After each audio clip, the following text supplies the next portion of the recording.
Hello everyone, ANM GNM ফ্যাক্টরিতে তোমাদের সকলের স্বাগতম। তোমাদের যেভাবে বলেছিলাম যে 14ই জুলাই এএনএম জিএনএম এর পরীক্ষা হতে চলেছে, তো সেই পরীক্ষাকে মাথায় রেখে আমরা কিন্তু ক্লাস শুরু করব।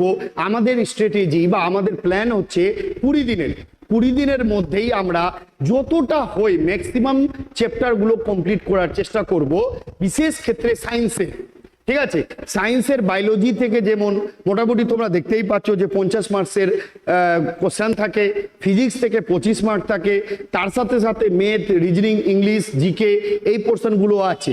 তো আজ থেকে আমরা ক্লাস শুরু করছি লাইফ সায়েন্সের বা বায়োলজিক্যাল সায়েন্সের উপরে। তোমরা প্রত্যেকেই ক্লাসটা শেয়ার করবে। তোমাদের আজকে দেখাবো যে কিভাবে অ্যাকচুয়ালিতে লাইফ সায়েন্স পড়তে হয় বা কিভাবে আমাদের এএনএম জিএনএম পরীক্ষার জন্য লাইফ সায়েন্স ইম্পর্টেন্ট। আমি এখানে তোমাকে স্লাইড দেখিয়ে, পিপিটি দেখিয়ে সিলেবাস বলবো না, তোমরা জানোই যে সিলেবাস কি আছে, তাও একটা অনুমান আমি সিলেবাসের দিব যে সিলেবাস কেমন হয়, কি প্যাটার্নে হয়, কি কোথা থেকে কোশ্চেন হয়, তার সাথে সাথে চ্যাপ্টারগুলো যেগুলো আমি বলেছিলাম তোমাদের প্রিভিয়াস ভিডিওতে যে অ্যাটলিস্ট 10 থেকে 11টা চ্যাপ্টার তোমাদের 14 জুলাই পরীক্ষার আগে কমপ্লিট করব, সেটা আমি কমপ্লিট করবই। আর শুধু এই ক্লাসটা তোমরা এএনএম জিএনএম তো আছেই, তার সাথে সাথে তোমরা আদার যে এক্সামগুলো দিচ্ছ সেগুলোতেও কিন্তু হেল্প করবে। চলে এসো তাহলে। একদম আমাদের আজকে টপিক হচ্ছে লাইফ সায়েন্স বা জীবন বিজ্ঞান। ঠিক আছে, দেখো লাইফ সায়েন্স বা জীবন বিজ্ঞান, লাইফ সায়েন্স বা জীবন বিজ্ঞান। দেখো, যে কোনো সাবজেক্ট পড়ার পেছনে প্রথমে তোমাকে কারণ খুঁজতে হবে যে আমি এই সাবজেক্টটা কেন পড়ছি, এই সাবজেক্টের মূল বিষয়বস্তু কি আছে বা এই সাবজেক্টে আমাদেরকে কি জানতে হবে, সেই জিনিসটা জানা সব থেকে বেশি জরুরি। আমাদের লাইফ সায়েন্সে যে চ্যাপ্টারগুলো দেওয়া হয়েছে সেই চ্যাপ্টারগুলো কি কেন দেওয়া আছে, তার পিছনে কারণ কি, আমরা সেই চ্যাপ্টার কেন পড়বো, প্রত্যেকটা তথ্য আমাদেরকে জানতে হবে। ঠিক আছে, তো চলে এসো। লাইফ সায়েন্স মানে জীবন বিজ্ঞান, লাইফ মানে জীবন, জীবন মানে লাইফ সায়েন্সের আরেকটা নাম হচ্ছে জীবন বিজ্ঞান বা জীববিদ্যা। মানে জীবের যেখানে আলোচনা করা হবে, জীবের যেখানে আলোচনা করা হবে যে সাবজেক্টটার মধ্যে, সেই সাবজেক্টটাই হচ্ছে জীববিদ্যা বা লাইফ সায়েন্স বা বায়োলজিক্যাল সায়েন্স। জীব নিয়ে, জীবের যে আচরণবিধি, জীব কেন সৃষ্টি হলো, জীবের কি প্রকৃতি, কি বৈশিষ্ট্য ইত্যাদি জানার যে সাবজেক্টটা থেকে আমরা এই জীবের ব্যাপারে জানতে পারি, সেই সাবজেক্টটাই হলো জীববিদ্যা বা লাইফ সায়েন্স। জীব মানে কি, আমাদের চোখের সামনে আমরা জীব মানে কি বুঝি? তোমাদের চোখের সামনে দুটো জিনিস আছে, একটা সজীব জিনিস, একটা নির্জীব জিনিস। সজীব জিনিস যত রকমের উদ্ভিদ, যত রকমের প্রাণী, সেই সজীবের মধ্যে আসবে। আর নির্জীব মানে যত রকমের জিনিসপত্র তোমার চোখের সামনে আছে, এই পেন, এই বোর্ড, তারপরে তুমি যেখানে যে টেবিলে বসে আছো, যে বাড়িটাতে আছো, যে তোমার গাড়ি আছে, যে তোমার বাসনপত্র আছে, তোমার চোখের সামনে যেগুলো গমন করতে পারে না, যার মধ্যে প্রাণ নেই, সেগুলোই তো নির্জীব বস্তু, যার উৎপত্তি হচ্ছে, যেটা সৃষ্টি হয়েছে পরমাণু থেকে। কিন্তু যত জীব আছে, জীব জগৎ আছে, জীব মানে কি, যার মধ্যে প্রাণ আছে। কার মধ্যে প্রাণ আছে? যত রকমের উদ্ভিদ, যত রকমের প্রাণী তোমার চোখের সামনে দেখতে পাও, প্রত্যেকটা জিনিসের মধ্যে কি আছে? প্রাণ আছে। এই উদ্ভিদ আর প্রাণী জগৎ মিলিয়েই হচ্ছে জীববিদ্যা। তার মানে এই জীববিদ্যার মধ্যে আমাদের দুটো জিনিস পড়তে হবে, একটা হচ্ছে প্রাণীবিদ্যা, আরেকটা হচ্ছে মেনলি উদ্ভিদবিদ্যা। আমরা আজকে জানার চেষ্টা করব এই প্রাণীবিদ্যা বা উদ্ভিদবিদ্যা কিভাবে এই যে প্রাণী জগৎ যে সৃষ্টি হলো বা এই যে উদ্ভিদ জগৎ সৃষ্টি হলো, সেগুলো কিভাবে সৃষ্টি হলো, সেই জিনিসটাই জানার চেষ্টা করব একদম বেসিক থেকে। যারা এএনএম জিএনএম দিচ্ছ, আমি জানি তোমরা একদম জিরো লেভেলে দাঁড়িয়ে আছো। আজকে দাঁড়িয়ে যাদের টার্গেট আছে 14 জুলাই পরীক্ষা দেওয়ার এএনএম জিএনএম কে নিয়ে, তাদের জন্যই কিন্তু এই ভিডিওটা। একদম বেসিক থেকে স্টার্ট করছি, তোমাদের চিন্তা করতে হবে না। যদি তন মন ধন থেকে ভালো করে এই 20টা দিন আমার সাথে ক্লাস করে নাও, তোমাদের আমি কথা দিচ্ছি, যারা এএনএম আছো, যারা এএনএম এর পরীক্ষা দেবে, যাদের মেন টার্গেট এএনএম, যেমন বিশেষ ক্ষেত্রে মেয়েরা, তারা 60-65 ঘরে পেলেই কিন্তু তোমরা সরকারি কলেজ পেয়ে যাবে। আর অবশ্যই ছেলেরা এএনএম জিএনএম এর মানে জিএনএম এর ক্ষেত্রে মেনলি মোটামুটি 70+ নম্বর পেতে হবে। তো সেইভাবে 60 বা 65 নম্বরের উপরে কিভাবে ক্যারি করা যায়, সেই পুরো প্ল্যানটা আমি 20 দিনে রেডি করিয়েছি। যে 20 দিনে কিভাবে অ্যাচিভ করবে সেই প্ল্যানটা নিয়ে এসেছি। তাহলে আজকে তোমাদের সকলকে আমরা জানানোর চেষ্টা করব, আমি জানানোর চেষ্টা করব, এই যে উদ্ভিদ জগৎ, এই যে প্রাণী জগৎ যেগুলোর সৃষ্টি হয়েছে কোথা থেকে, সেই পৃথিবীর সৃষ্টির ইতিহাস থেকে আমরা উদ্ভিদ জগৎ আর প্রাণী জগতের গল্প জানতে শুরু করব। পুরো জীববিদ্যার মধ্যে, পুরো লাইফ সায়েন্সের মধ্যে দুটোই জিনিস তো পড়তে হবে, প্রাণীর ব্যাপারে আর উদ্ভিদের ব্যাপারে। তার মানে আমাদের যে কোনো সাবজেক্ট যখন আমরা পড়বো, তো সেই সাবজেক্টের অরিজিনে ঢুকতে হবে, যে সাবজেক্টের বিষয়বস্তু কেন সেটা আছে, কেন আমরা উদ্ভিদবিদ্যার ব্যাপারে পড়বো, কেন জীববিদ্যার ব্যাপারে পড়বো, বা উদ্ভিদবিদ্যা জীববিদ্যার মধ্যে কি এমন জিনিস আছে যেটা আমাদের পড়তে হবে, সেই জিনিসটা জানার চেষ্টা করব। আজকে ফার্স্ট ইন্ট্রোডাকশন ক্লাস তোমাদের দেখাবো। এই যে পিপিটি দেখিয়ে যে পুরো আমি সিলেবাসের তরফ থেকে রিডিং পড়ে যাচ্ছি, এই পড়ার কোনো দাম নেই, তোমাকে পড়তে হবে কনসেপ্ট ক্লিয়ার করে। অবশ্যই চ্যাপ্টার শেষে, প্রত্যেকটা চ্যাপ্টার শেষে মোস্ট সেরা 40 থেকে 50টা এমসিকিউ আমি সলভ করাবো। শুধু তোমাদের কি চাই? সাপোর্ট চাই। আজকে ফার্স্ট ইন্ট্রোডাকশন ক্লাস, আজকে জাস্ট একটু মানে স্টার্ট করছি, তোমরা একটু ইন্টারেস্ট নিয়ে ক্লাসটা এনজয় করো। একদম বেসিক থেকে স্টার্ট করেছি, ঠিক আছে? দেখো, আমরা যদি দেখতে যাই এই পৃথিবীর সৃষ্টির ইতিহাসে মধ্যে দেখতে পাবো আমরা, এটা হচ্ছে 2024 সাল, তাই তো? এটা হচ্ছে 2024 সাল। 2024 সালের প্রায় লক্ষ কোটি বছর আগে একটা সময় ছিল যেখানে পৃথিবীর সৃষ্টি হয়েছিল। দেখো, ভালো করে দেখো, এদিকে পৃথিবীর সৃষ্টির ইতিহাস থেকে দেখাচ্ছি কিভাবে উদ্ভিদ, কিভাবে প্রাণী তৈরি হলো। প্রথমে উদ্ভিদ প্রাণীকে তৈরি করব, তারপরে উদ্ভিদ প্রাণী কিভাবে বেঁচে থাকে সেই জিনিসগুলো জানবো, আর সেই জিনিসগুলোই তো হচ্ছে জীববিদ্যার বিষয়বস্তু, জীববিদ্যার সিলেবাস, ঠিক আছে? তো দেখো, এখানে 2024 সাল থেকে যখন আমি 13-14 লক্ষ মিলিয়ন বছর আগে যাব, তখন দেখতে পাবো একটা সময় ছিল যেখানে পৃথিবীর সৃষ্টি হয়েছিল। বিগ ব্যাং থিওরি তোমরা নাম শুনেছো। বিগ ব্যাং থিওরির মাধ্যমে আমরা জানতে পারি পৃথিবী একটা সময় বাস্ট হয়ে গিয়েছিল। বাস্ট হওয়ার প্রায় 1000 বছর ধরে এই পৃথিবী পৃষ্ঠের মধ্যে বৃষ্টি পড়েছিল, যার জন্য আমাদের চোখের সামনে আমরা যত রকমের সমুদ্র দেখতে পাই। এই পৃথিবী সৃষ্টির পর প্রথম যে জিনিসটা, জীবের প্রথম যে আনুষঙ্গিক প্রথম যে স্টেপ তৈরি হয়েছিল, সেটা ছিল কি? সেই জিনিসটাই আমাদের জানতে হবে। প্রথম যে জিনিসটা তৈরি হয়েছিল একটা সামান্য কোষ। প্রথমে বিভিন্ন বিক্রিয়া, এই যে পৃথিবী সৃষ্টির পর থেকে এই যে কোষ অবধি তৈরি হওয়ার যে প্রসিডিওর, সেই প্রসিডিওরের গল্প আমরা জানবো রিভলিউশন চ্যাপ্টারে। যেটা আমরা ইভলিউশন চ্যাপ্টারে জানবো, যেখান থেকে অভিব্যক্তির মাধ্যমে কিভাবে এই যে পৃথিবী থেকে কোষ তৈরি হলো। কিন্তু আমরা আজকে জানার চেষ্টা করব এই কোষ থেকে যত উদ্ভিদ বা যত প্রাণী জগৎ আছে সেগুলো কিভাবে সৃষ্টি হলো। তো দেখো, কোথায় একদম বেসিক, একদম ডিটাচ হয়ে যাও। যখনই আমার ক্লাস করবে পৃথিবী থেকে ডিটাচ হয়ে যাবে, ফুল কনসেন্ট্রেশন, ফুল ধ্যান আমার ক্লাসের দিকে থাকবে। আর একটাই জিনিস মাথায় রাখবে, যে আজকে নতুন কিছু জানতে শিখেছি। তোমরা ছোটবেলা থেকে লাইফ সায়েন্স পড়েছো, ক্লাস 9-এ পড়েছো, 10-এ পড়েছো, 11-12-এ পড়ে তারপরে তোমরা এখন পাস আউট করেছো, কিন্তু তোমরা জানোই না যে এই পৃথিবীর সৃষ্টির ইতিহাসে এই যে উদ্ভিদ আর প্রাণী জগৎ তৈরি হলো, সেগুলোর ইউনিট বা সেগুলোর একক কোষ কেন, সেটাই তোমরা এখনো জানো না। আর সেই জিনিসটা আমার সাথে তোমরা জানার জন্য বেরিয়েছো। আমি তোমাদের কমান্ডার, তোমরা আমার পিছনে আসছো। আমরা সন্ধানে বেরিয়েছি যে পৃথিবী তৈরি হলো, পৃথিবী তৈরির পর প্রথম যে স্টেপ তৈরি হয়েছিল, প্রথম যে জিনিসটা তৈরি হয়েছিল, সেটা ছিল একটা কোষ। যে কোষের কাছে কিছুই ছিল না।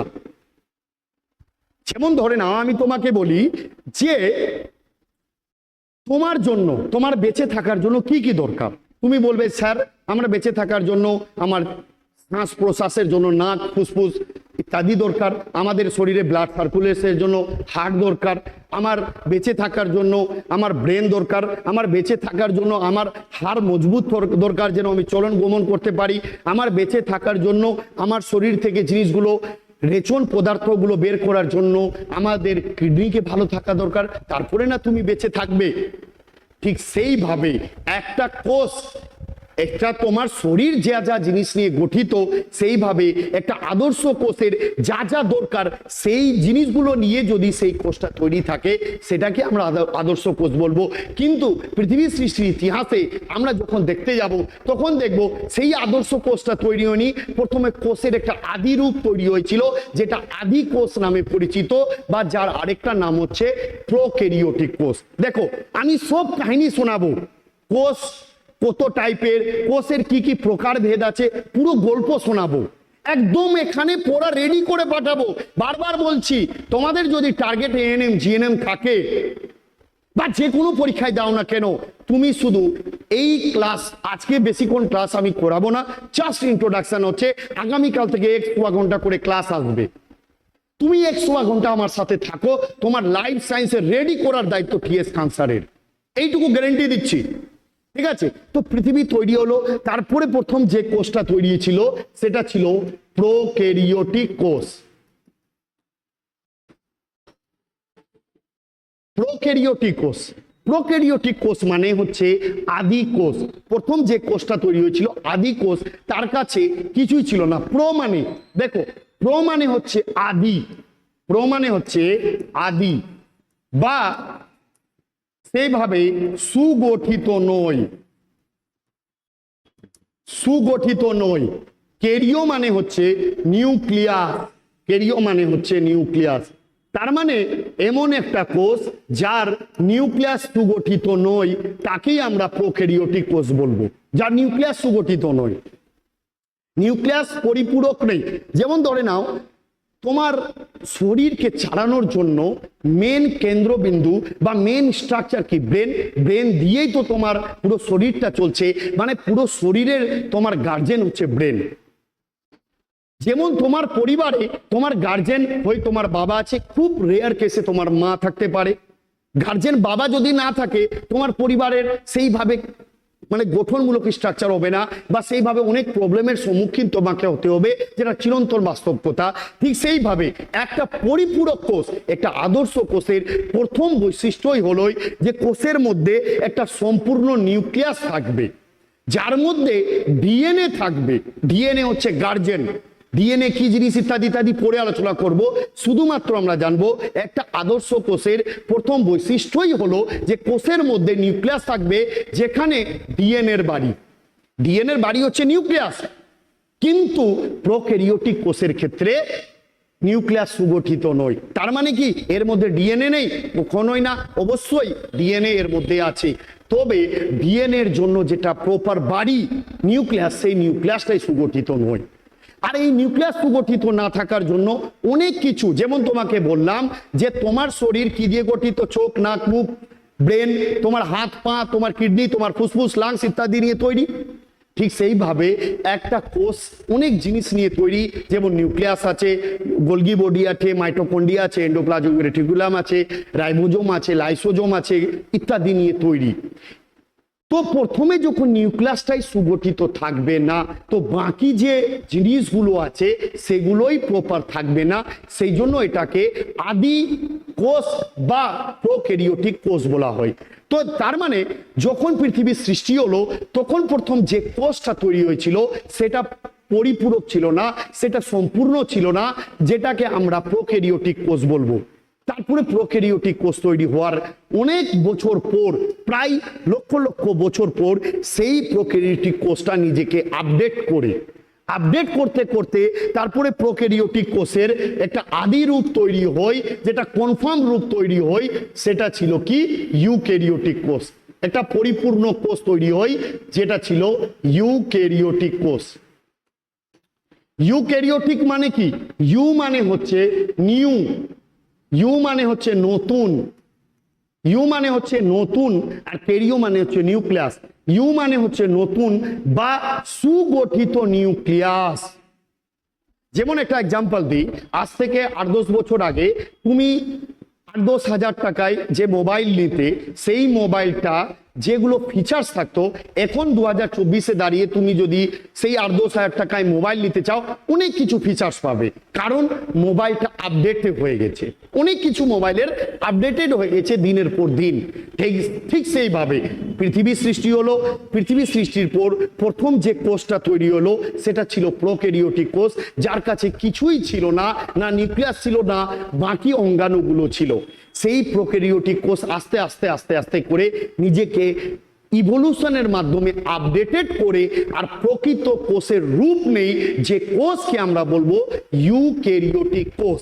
ইউক্যারিওটিক কোষকে যদি আমরা ভাঙি তাহলে দেখব ইউ মানে হচ্ছে নতুন বা নিউ বা সুগঠিত, আর ক্যারিও মানে হচ্ছে নিউক্লিয়াস। তার মানে সুগঠিত নিউক্লিয়াস কার কাছে আছে? ইউক্যারিওটিক কোষের মধ্যে আছে।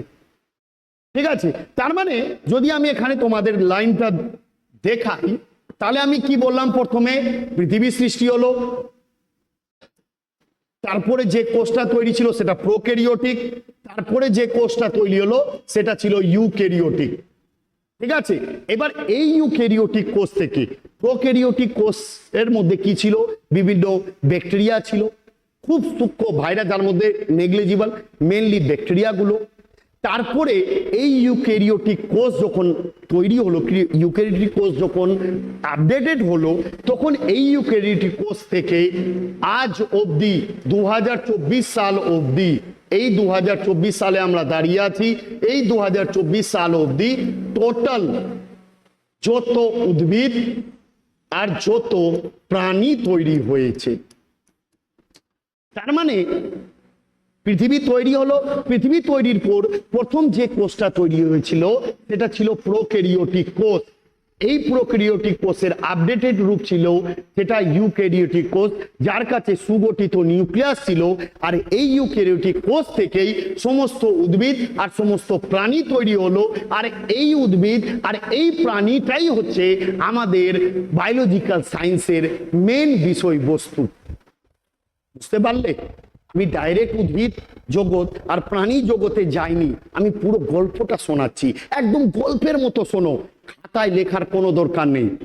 আমি এই পুরো ক্লাসটার পিডিএফ তোমাদেরকে প্রোভাইড করে দিব, সেখান থেকে মানে এই যে বোর্ডে লিখছি, বোর্ড ওয়ার্ক করছি, সেই পিডিএফটা দিয়ে দিব, সেটা তোমরা সুন্দর করে খাতায় কপি করে নেবে। কোনো পিডিএফ এর দরকার নেই, এখন শুধু বুঝতে কনসেন্ট্রেশন করো, কোনো বই পড়তে হবে না। আমি এখানে দাঁড়িয়ে পিএস খান স্যার তোমাদের কাছে প্রমিস করছে, একবার ভালো করে পড়ে নাও, কোনো বই পড়তে হবে না, কোনো নোটস পড়তে হবে না, কোনো মেটেরিয়ালস পড়তে হবে না, যা পড়াবো পুরো মাথায় ছাপিয়ে গাঁথিয়ে দেব, আর সেটাই তোমাদের পরীক্ষাতে আসবে। আমি বারবার সব ক্লাসে একটাই কথা বলি, আমি দুটো প্রসেসে পড়াই, একটা হচ্ছে পুরো কনসেপ্ট ক্লিয়ার করব, আর দ্বিতীয় স্টেপ হচ্ছে সেই চ্যাপ্টারের উপরে যা যা প্রিভিয়াস ইয়ারে কোশ্চেন এসছে বা সেই রিলেভেন্ট কোশ্চেনগুলো আমি আলোচনা করব, দেন তোমার একটা পুরো কমপ্লিট প্রিপারেশন হয়ে যাবে। समझ में आया कि नहीं आया दोस्तों? ঠিক আছে, তো अभी পিকচার বাকি, अभी ট্রেলার শুরু हुआ है। আজকে প্রথম দিন, আজকে আমরা ট্রেলারেতে আছি। এই যে উদ্ভিদ প্রাণী তৈরি হলো, তো প্রথমে যে জিনিসটা আমরা জানতে পেলাম যে এই যে কোষ, তার মানে এখানে যত উদ্ভিদ বা যত প্রাণী তৈরি হয়েছে সেগুলো কোথায় থেকে তৈরি হয়েছে? একটা কোষ থেকে। সেটা অবশ্যই বোঝাবো, একটা কোষ থেকে কিভাবে তৈরি হয়েছে সেটা পরে আসছি, কিন্তু এখন অবধি তো এটা ক্লিয়ার আছে যে এই কোষ থেকেই উদ্ভিদ আর প্রাণী তৈরি হয়েছে। তার মানে এই উদ্ভিদ প্রাণীর ইউনিট হচ্ছে একটা কোষ। যেমন এক্সাম্পল বলি, এই যে বাড়ি আছো, তোমার যেখানে বাড়ি, পাকার বাড়ি যদি দেখো বা সামনে তুমি পাকার বাড়ি কোথাও দেখতে পাচ্ছ, তো সেই পাকার বাড়ি একটা ইটের পর একটা ইট, একটা ইটের পর একটা ইট, একটা ইটের পর একটা ইট সজ্জিত করেই কিন্তু সেই বাড়িটা তৈরি হয়েছে। ঠিক সেইভাবে এই যে বাড়িটা তৈরি হচ্ছে ইটের পর ইট সজ্জিত করে, তার মানে ইট যদি না থাকতো তাহলে পাকা বাড়ি তৈরি হতো না। তার মানে সেই পাকা বাড়ির ইউনিট হচ্ছে কি? একটা ইট। ঠিক সেইভাবে আমার শরীর, আমার পুরো শরীর তৈরি হয়েছে কোষ দিয়ে।